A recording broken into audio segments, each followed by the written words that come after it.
ભગવાન ઊંડા અંધકારમાંથી, અજ્ઞાનનો જે અંધકાર છે એ અંધકારમાંથી હે ભગવાન જ્ઞાનનો જે પરમ તેજ છે, જ્ઞાન જેવું આ સંસારમાં કોઈ તેજસ્વી, કોઈ ઓજસ નથી. એટલું ઓજસ તેજસ્વી એ જ્ઞાન છે. જ્ઞાનનો જે પ્રકાશ પડે ને એવો પ્રકાશ સૂર્યનો ન પડે.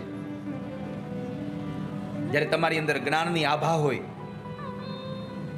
આપણે જુઓ ક્યારેક ક્યારેક કોઈ એવા વિદ્વત લોકો આવે, ક્યારેક ક્યારેક કોઈ જ્ઞાની માણસ આવે, તો કદાચ ગમે તેટલા માણસો બેઠા હોય, એ માણસોની વચ્ચે પણ જ્યારે એ માણસનો પ્રવેશ થાય તો બીજા બધા માણસોની પાસે ઝાંખા લાગે. એની હોરા, એની આભા એવી હોય.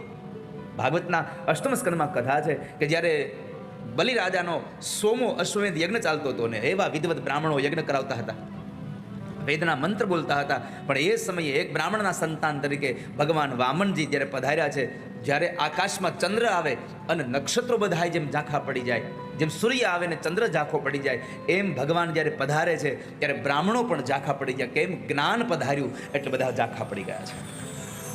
ઊંડા અંધારેથી પરમ તેજે તું લઈ જા.